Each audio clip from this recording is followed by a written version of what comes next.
So good morning student. इस video lecture में हम डिस्कस करेंगे सेपरेटली एक्साइटेड डीसी मोटर के बारे में। So first of all, what is separately excited DC motor? So basically separately excited DC motor circuit diagram is like this, and here you can see that a external DC supply is used to excite the field winding. So field winding को excite करने के लिए एक external DC supply यहाँ पे use होता है. So that's why it's called separately excited DC motor. Okay, so external एक डीसी सप्लाई से फील्ड वाइंडिंग को हम एक्साइट कर रहे हैं, इसलिए इसे कहा जाता है separately excited DC motor. So basically separately excited DC motor case के लिए क्या करेंगे, एक एक्सटर्नल डीसी सोर्स से फील्ड वाइंडिंग को एक्साइट करेंगे, इसलिए इसे सेपरेटली एक्साइटेड डीसी मोटर कहा जाता है. सो बेसिकली यहाँ पे जो सर्किट डायग्राम है इसको पहले डिस्कस कर लेते हैं. सो यहाँ पे एक डीसी सप्लाई यूज़ किया जाता है जो कि एक सेपरेट डीसी सप्लाई है, जिससे कि फील्ड वाइंडिंग को एक्साइट किया जाता है. फील्ड करंट को IF से रिप्रेजेंट किया, एंड यहाँ पे आर्मेचर है. सो आर्मेचर का जो EMF जो जनरेट हो रहा है वो EB से रिप्रेजेंट किया, क्योंकि ये एक बैक EMF है. एंड रेजिस्टेंस जो है वो R से रिप्रेजेंट किया, एंड करंट जो है IA से रिप्रेजेंट किया.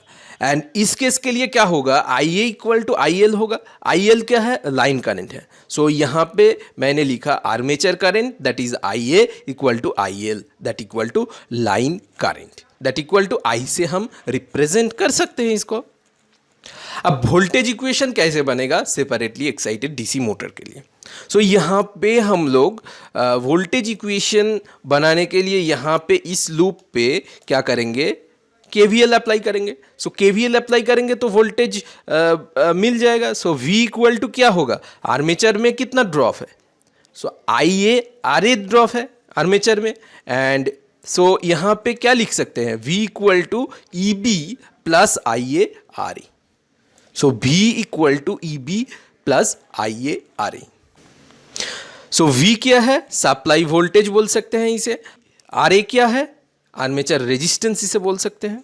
अब यहाँ पे ब्रश ड्रॉप को अगर कंसीडर करेंगे, एक फेज में एक न्यूट्रल के लिए दो ब्रश रहता है, ठीक है, एक फेज के लिए एक न्यूट्रल के लिए ब्रश रहता है. तो टोटल कितना ब्रश रहता है, दो ब्रश रहता है. तो उसके लिए अगर कोई भी न्यूमेरिकल्स में आ गया कि brush drop equal to something दे दिया, तो VB इक्वल टू दे दिया 2. सो यहाँ पे 2 इंटू 2 होगा, क्योंकि दो ब्रश रहता है. ओके, सो ब्रश ड्रॉप को अगर कंसीडर करेंगे तो इक्वेशन कुछ ऐसा बनेगा. सो ब्रश ड्रॉप को अगर कंसीडर करेंगे तो V का value that is the supply voltage का वैल्यू दैट इक्वल टू क्या होगा, EB plus IA RA plus 2 VB. So VB क्या है, brush drop. Okay, so considering brush drop हम इस इक्वेशन को ऐसे लिख सकते हैं. So VB is brush drop. अब फ्लक्स को अगर कंसीडर करेंगे, so phi is nothing but the flux.